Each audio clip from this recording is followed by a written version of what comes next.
Hello, hello, hello. This is Tiffany with Healthy Passions, and as promised, I'm gonna come through with the 613 commandments that were outside of the 10 commandments that I talked about this week. The best way that I decided to do it was to take it in sections because it is a lot of commandments at once. To take it in sections and go off of one topic, so each video will be a section so that you can use it as a study guide. So when you come to the videos on this playlist, you can see exactly what you want to talk about and then do your study guide based on that. So basically, what I'm going to do once we get to the commandments is I'm going to read the commandment out in the verse that it's in, the chapter and verse that it's in. That way, we can use this as a study guide because a lot of people have to be presented with this information. The modernized church, with the proofs of Muhan, has lied to the public and said that these commandments no longer matter when they do. When the Lord ordains something, they do matter. Even Christ Yahushai, who the world mistakenly calls Jesus, said that he came to fulfill the law, not to get rid of it. So we are to know these things, whether we are calling ourselves a Christian, Hebrew Israelite, anyone who is a follower of the Most High and is a follower of the Bible will need to know this information. So I want to get a couple of points across since this is the first video of the study. I want to get a couple of things done. All right. So with the 613 commandments, we're going to start today's video with times and seasons, and all of the commandments will be in reference to times and seasons on this one, right? Before we do that, though, I want to talk about a few things. Number one, what Yah has set as law is law. Men cannot change what God has ordained without negative consequences. Number two, I want you guys to look up the Council of Nicaea, which is the Council of Rome and the Catholic Church. They came together. They were presided by Pope Damascus in the year 382 AD to canonize the Bible. And what canonizing the Bible means is they took out many, many books and did away with them and made it against the law for you to read those other books, what we know now as the Apocrypha. Um, and they only gave you 66 books.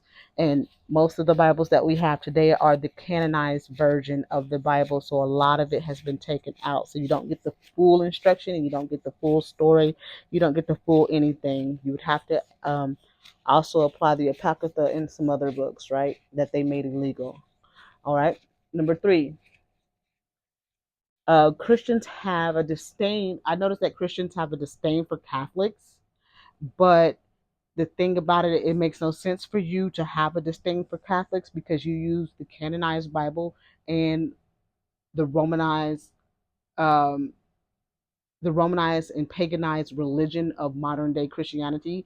It's been Romanized and paganized, and then you use the Catholic Bible on top of that. So, in truth, don't be upset. But if you are a Christian, no matter the denomination, in this day and age, you are actually a Catholic. So, there's no point in y'all having disdain for one another. You both are in the wrong arena. When it comes to that, the Bible does not discuss what Catholics put forth, and a lot of the stuff that Christianity pull from is what Catholics put forth. So if you're calling yourself a Christian nowadays without the knowledge of knowing what a Christian actually is in the Bible, the full Bible, then you are considered a Catholic. Sorry for that.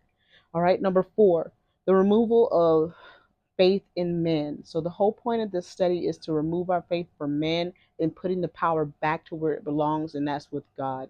The Bible is very clear on what God says, what his rules and commandments are, his structure. God is not a God of confusion, but the churches are. Okay. Number five, American holidays, even uh, that as we know them today, all of the American holidays, I call them holidays. So American holidays are all associated with some kind of demonic history, some kind of demonic background, nothing holy about it. What they did was they took pagan festivals, pagan deities, pagan things, and they made it a holiday.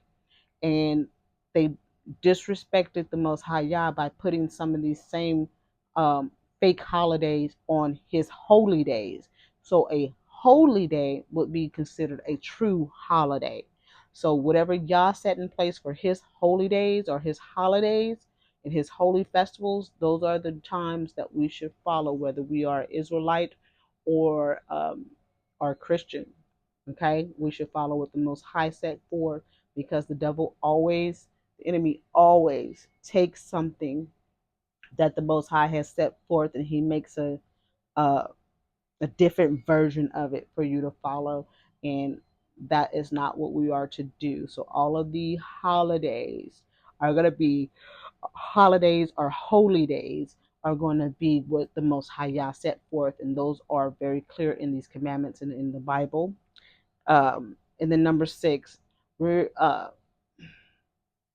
when you listen to the modern day churches and they tell you that the old laws in the Torah do not apply, don't listen to them, because you are automatically breaking God's laws by not doing what he has ordained since the beginning of time. And if you break God's laws, you go to hell. That is the whole concept. Don't let evil men tell you that God's laws don't matter. It's done away with. And that's what the churches say. Oh, those laws don't matter. They're done away with. Hell will be your portion. You will find yourself as a Christian waking up with your eyes in hell. Okay? Give me a second.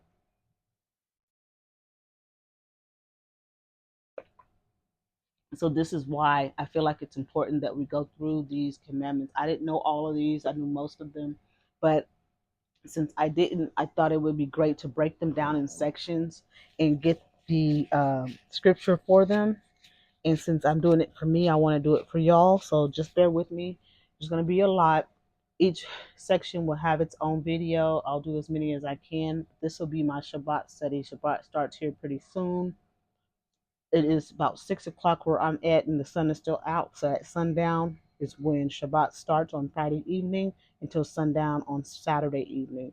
Because I am doing scripture, I will continue to do my study throughout the weekend and share it with you guys, because I am studying scripture and spending time with the Most High in a restful manner. All right. So this section is times and seasons, right? So it's going to go like this. The first one is going to be that the new month shall be solemnly proclaimed as holy, and the months and years shall be calculated by the Supreme Court only. This is going to be found in Exodus 12:2. Exodus 12:2. Now, the next one, not to travel on Shabbat outside of the limits of one's place of residence. Not to travel on the Shabbat outside of the limits of one's place of residence. Exodus 16:29. Not to travel on the Shabbat outside the limits of one's place in residence. 16:29. Okay. To sanctify the Shabbat. Exodus 28.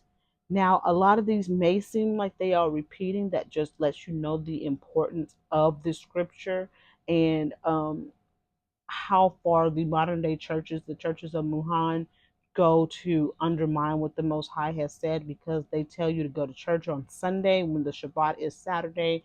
If that was not what the Most High intended, he would not have repeated it so much about the Shabbat. He would not have given so many commandments in reference to it. So the next one is going to be to sanctify the Shabbat, which is Saturday. Exodus 28. The next one is not to do work on the Shabbat.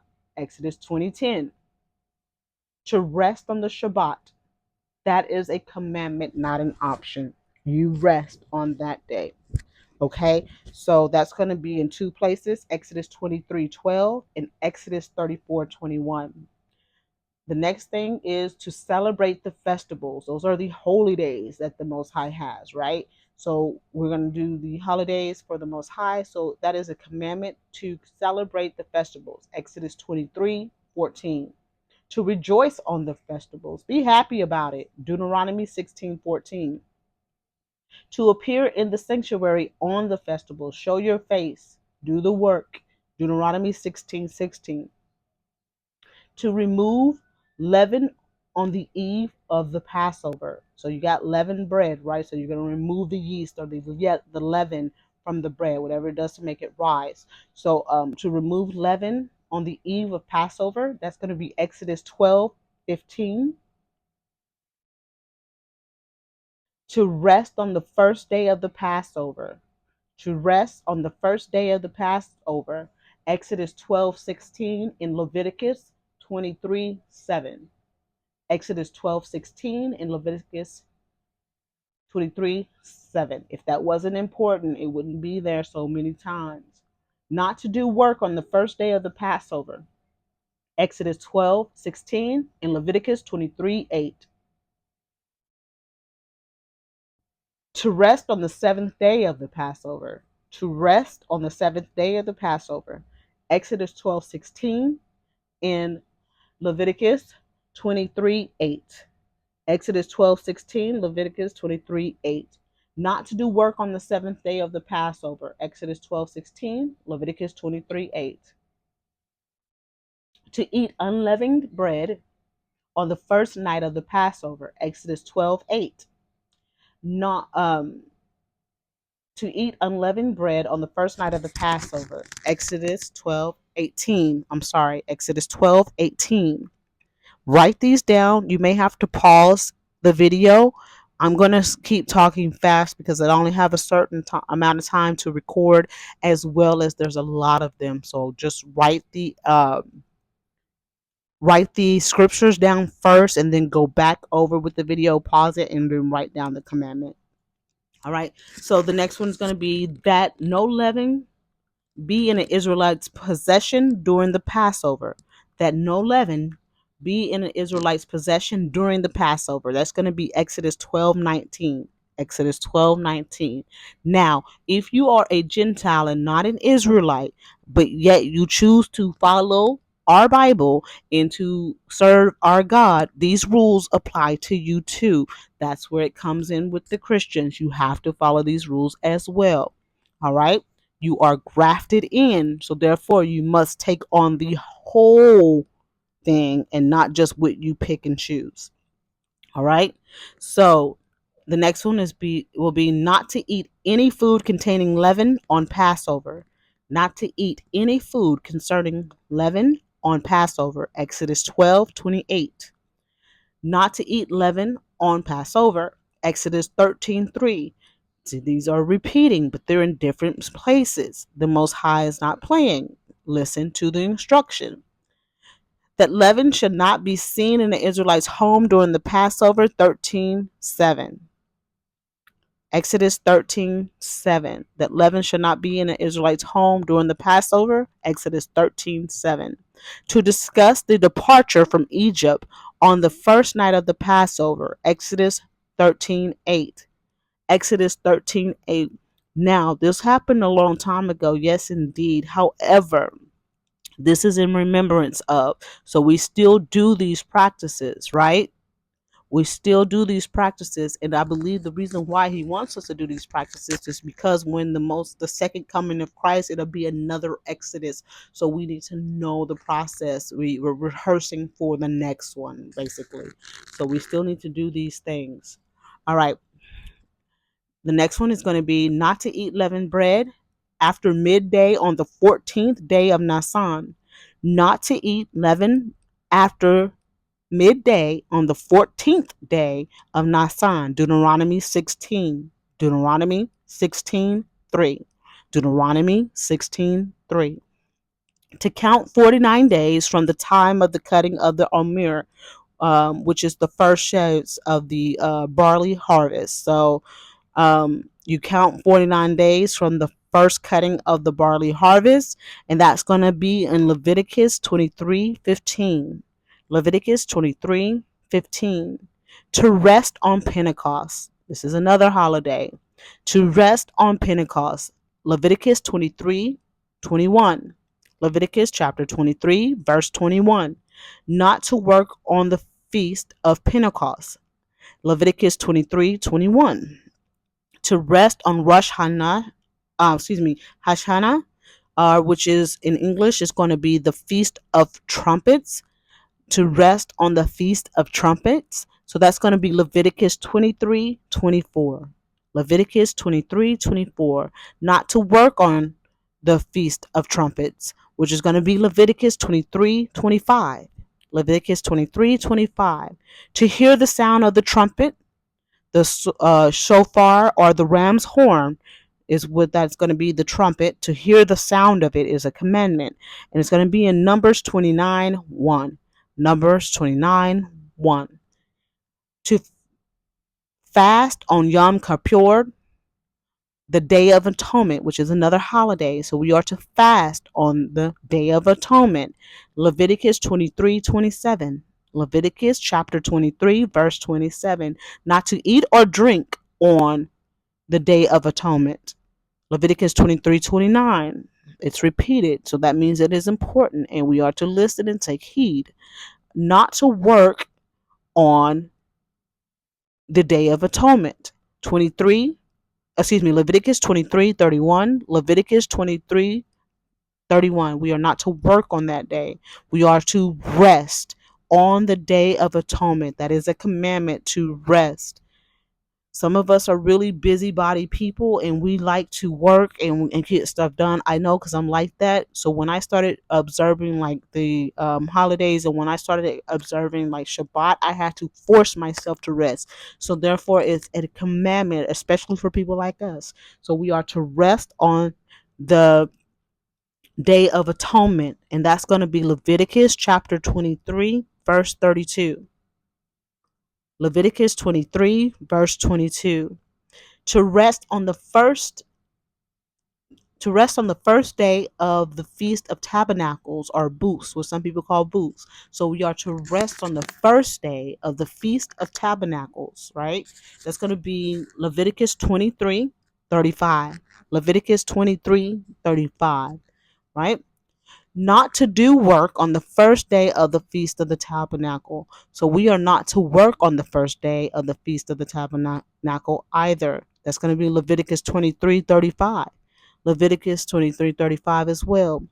To rest on the 8th day of the Feast of Tabernacles.